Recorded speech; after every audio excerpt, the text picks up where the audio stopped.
ऋतुपर्णा चक्रवर्ती हमारे साथ है, जो कि एग्जीक्यूटिव वाइस प्रेसिडेंट है टीम लीज की। उनसे बातचीत करते हैं क्योंकि आईटी को लेकर जो न्यूज़ फ्लो आ रहा है वो अच्छा नहीं है। ऋतु, शुक्रिया पहले तो जी को समय देने के लिए।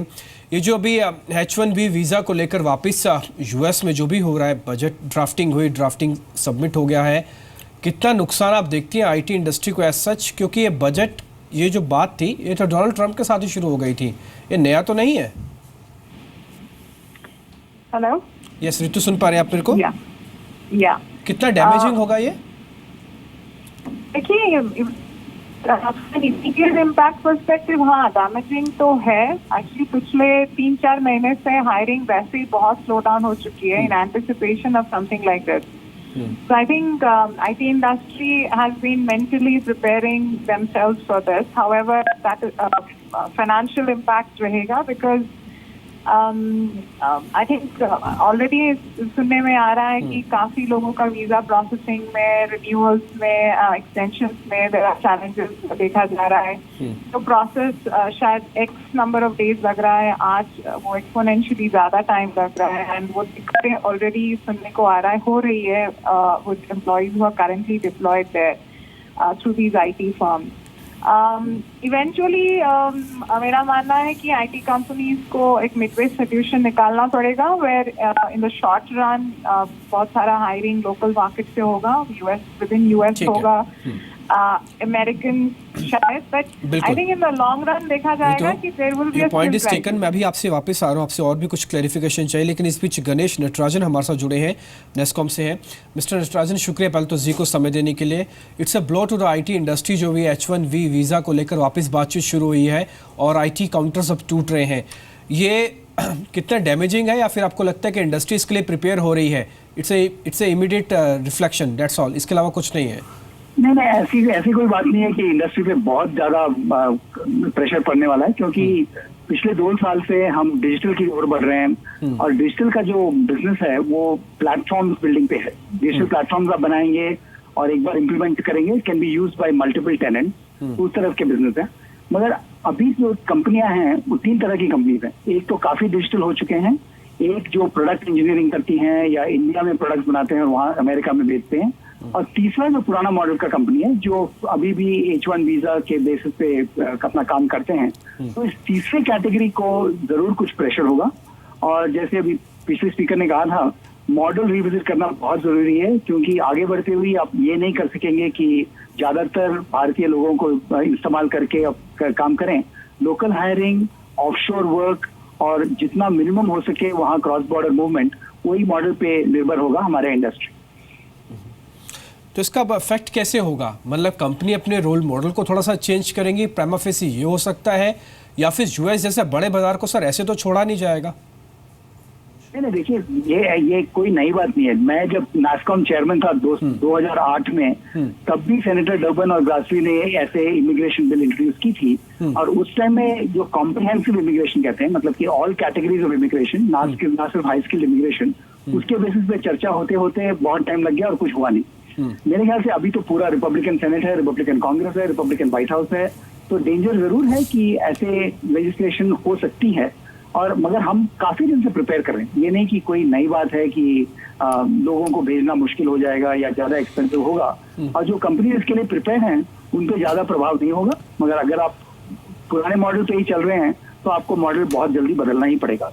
ठीक है. अच्छा सर, मैं एक और चीज़ आपसे पूछना चाहता हूँ. ट्रंप के, क्योंकि अब ताजपोशी हो चुकी है, सिर्फ यही एक आईटी कंपनी के लिए एक मेजर कंसर्न है, या फिर आप कुछ और भी फारसाइट कर रहे हैं, देख रहे हैं कि हाँ ये भी हो सकता है, शायद आज आईटी को लेकर कोई भी हो सकता है, कुछ भी पॉइंट हो सकता है? एक पॉजिटिव बात आप समझ लीजिए, क्योंकि जो ज्यादातर अमेरिकन कॉम्पिटिटिवनेस जो है वो टेक्नोलॉजी पे निर्भर है. ठीक है. टेक्नोलॉजी और इनोवेशन जो आईटी इंडस्ट्री से मिली है, ना सिर्फ Indian IT company but also American IT company, वो तो चलते रहेगा.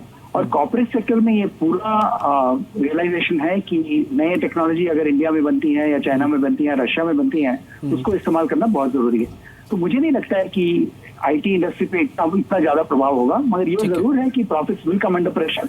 ये कोई डाउट नहीं है कि बिजनेस मॉडल चेंज करते हुए कुछ मे बी 1-1.5 साल जरूर लगेगा, और उसके लिए हमें प्रिपेयर होना चाहिए. ऐसा नहीं हो सकता है कि जो हमारा जो पिछला सिस्टम था वो लाइफ लॉन्ग चलेगा, और चेंज तो होगा ही. ठीक है. मिस्टर नटराजन, शुक्रिया जी से बातचीत करने के लिए, बहुत बहुत शुक्रिया आपका समय देने के लिए जी को। रितु हमारे साथ बने हुए हैं। रितु, अभी आप यही कह रहे थे कि रोल मॉडल थोड़ा सा चेंज हो सकता है, ये मॉडलिंग किस तरह से होगी? ये वहीं पे ही वहाँ के लोकल्स को हायरिंग करके होगी, या फिर जो भी प्रोविजनिंग में चेंजेस होगा उसके अकॉर्डिंग कंपनीज अपने आप को फिट करेंगी? क्योंकि अब पहले हम ये एक्सपर्ट से ये भी सुन रहे थे कि अब डिफरेंस ऑफ जो सैलरीज है वो ज़्यादा फर्क रह नहीं गया, जो यहाँ से इंडियंस जाते हैं या से वहाँ से अमेरिकन को हायर किया जाता है। हेलो, यस रितु, सुन पा रहे हैं आप मेरे को? थोड़ा सा धीमे में आ रहा है, इसलिए शायद मैंने आपका क्वेश्चन। हाँ, मेरा क्वेश्चन ये है कि दोनों ही लोगों में जो यूएस की हायरिंग है और इंडिया से जो एम्प्लॉयज़ यूएस जा रहे हैं उनकी सैलरी में यूजुअली वैसे भी डिफरेंस बहुत कम रह गया है। ये कंपनीज प्रिपेयर कैसे करेंगी अपने आप को? एक्चुअली जो चैलेंज होने वाली है आगे जाके अमेरिकन के लिए या अमेरिका के लिए होगा कि उनके पास क्या उतना स्किल्ड एम्प्लॉय अवेलेबल है। ये ट्रम्प ने ये इनिशिएटिव लिया है, ठीक है, American first, hire American first, but I think आगे जाके जो लॉन्ग रन में चैलेंज होने वाली है कि उतने अमेरिकन है to cater to the requirements of the IT industry there.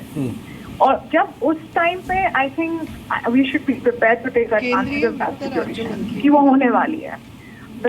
Indians और चाइनीज अमेरिका में जाके काम कर रहे हैं, not for I mean of course the fact that they have the right skills, not only for the arbitrage or on wages, but also on account of the fact that इनके पास वो skill है जो America में है नहीं अभी, और बहुत सारे मायने में, मतलब the volumes that the Indians and Chinese can produce, I don't think within America the same number of engineers or qualified engineers are getting created or are getting available.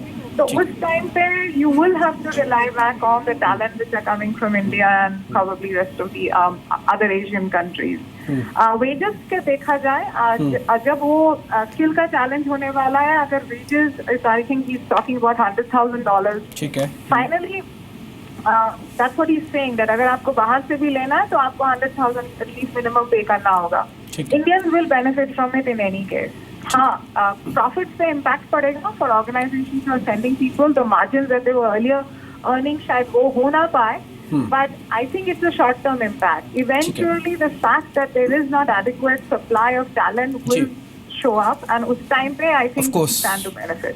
तो शुक्रिया समय देने के लिए जी को। तो खैर अमेरिका को भी इंडियन टैलेंट की ज़रूरत है, और ये बात शुरू से हम कह रहे हैं कि शायद प्राइस ज़्यादा मैटर कर जाएगा, कॉस्टिंग भी मैटर करेगा, एक पॉलिटिकल एजेंडा हो सकता है, लेकिन उसके बाद बिजनेस पे तो शायद इंडियंस की उनको ज़रूरत होगी। लेकिन इस बीच आप IFCI का एक बार शेयर देखिए, ये करीब 4-5% की बढ़त के साथ अभी ट्रेड कर रहा है।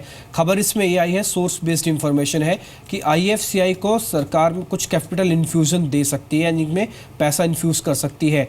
ये IFCI ने मांगा है करीब 50 बिलियन क्रेडिट गारंटी, और 5 बिलियन का कैपिटल इन्फ्यूज़न इंडियन रुपी में भी यहाँ पे होता हुआ दिख सकता है, और एक मर्जर हो सकता है IFCL का IFCI के साथ, इसलिए सडन स्पाइक के साथ ये आ रहा है। और हमने आपको कल और 2 दिन पहले भी बताया था कि सरकार IFCI के रीस्ट्रक्चरिंग को लेकर ज़रूर कोई ना कोई कदम उठाएगी, ये जी बिजनेस ने सबसे पहले आपको बताया था।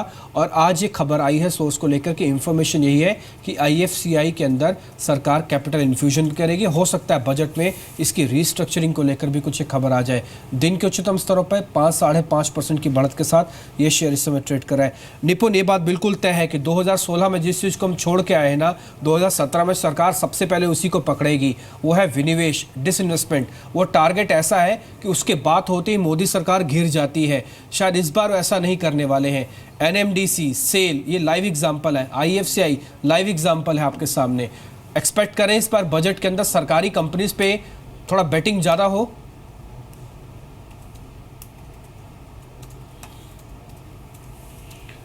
वेल आई थिंक अगर डिसइन्वेस्टमेंट के टारगेट्स देखें तो पिछले कई सालों से ये टारगेट्स गवर्नमेंट मीट नहीं कर सकी है।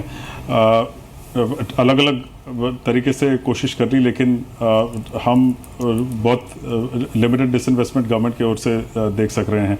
I think on the other hand जिस तरह से डेफिसिट कवर करने के लिए PSU कंपनीज हैं वो जो डिविडेंड डिक्लेयर कर रही हैं उन पे इंसिस्ट किया जाता है कि आप डिविडेंड पे करें, उसकी वजह से कुछ हद तक उनकी फाइनेंशियल स्ट्रेंथ भी कम होती है। I think that's not the ideal way necessarily for the government to take back or cover the deficit that is there. So I think एक ब्रॉडर डिसीजन गवर्नमेंट को शायद लेने की जरूरत है कि ये कई बिजनेसेस हैं, उनमें उन्हें रहने की जरूरत है या नहीं रहने की जरूरत है, या पूरी कंपनी बेच देने की जरूरत है। हिस्टोरिकली 60 साल पहले जिस तरह से कुछ सेक्टर्स थे या कुछ इंडस्ट्रीज थी जिस पे गवर्नमेंट को रहने की बहुत जरूरत थी, आज इसमें काफी बदलाव आ गया है। So it's not necessary that a lot of these companies एक पब्लिक सेक्टर ही या फिर गवर्नमेंट ही सिर्फ मैनेज करे। आई थिंक एक कंप्लीट डिसइन्वेस्टमेंट जो अगर हो जाता है तो उससे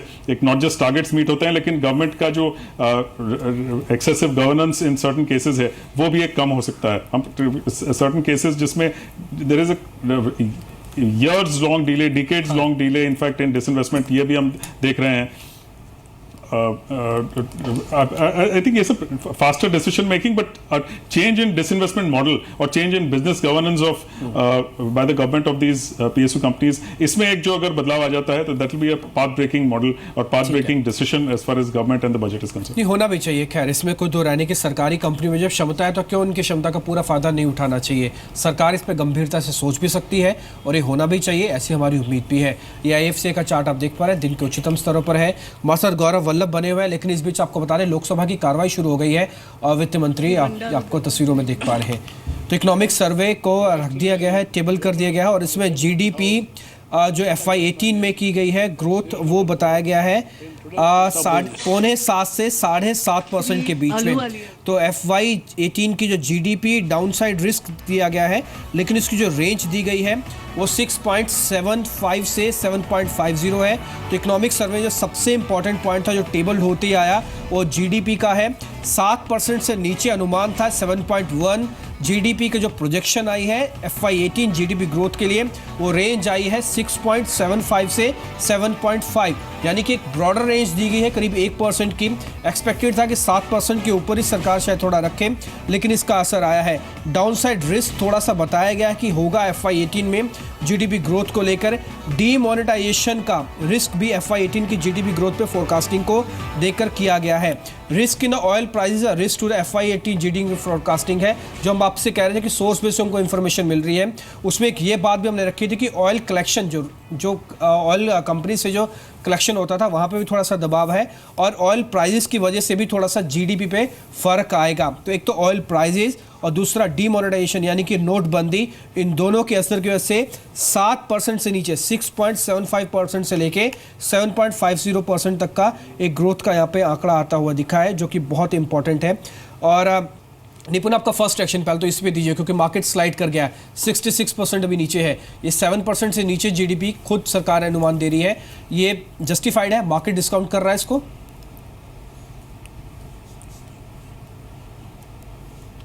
आई थिंक ये डेफिनेटली नेगेटिव न्यूज़ है, क्योंकि अगर FY17 के अगर पोस्ट डिमोनेटाइजेशन नोटबंदी के बाद का जो इम्पैक्ट देखे तो गवर्नमेंट ने खुद 7.1 FY17 के लिए कहा था, और अगर एक रेंज 6.75 से 7.5 की FY18 के लिए होती है तो एक अपवर्ड ट्रेजेक्टरी इकोनॉमी में गवर्नमेंट एक्सपेक्ट नहीं कर रही है। भले ही क्रूड ऑयल प्राइसेस की वजह से एक इम्पैक्ट पड़ सकता है, लेकिन पड़ सकता है ओवरऑल गवर्नमेंट फंडिंग पे या डेफिसिट पे। लेकिन अगर इसकी वजह से या डिमोनेटाइजेशन के असर से अगर गवर्नमेंट ये एक्सपेक्ट करती है कि आइदर FY17 के ही ग्रोथ लेवल्स या उससे नीचे भी ग्रोथ लेवल्स हो सकते हैं, तो ये डेफिनेटली इकोनॉमी के लिए नेगेटिव है। इस तरह उसका मतलब ये इंडिकेशंस ये है कि बजट में शायद सब्सिडी रिलेटेड अनाउंसमेंट ज्यादा हो as opposed to infrastructure spending and growth related announcement, इसीलिए मार्केट इसे नेगेटिवली ले रही है।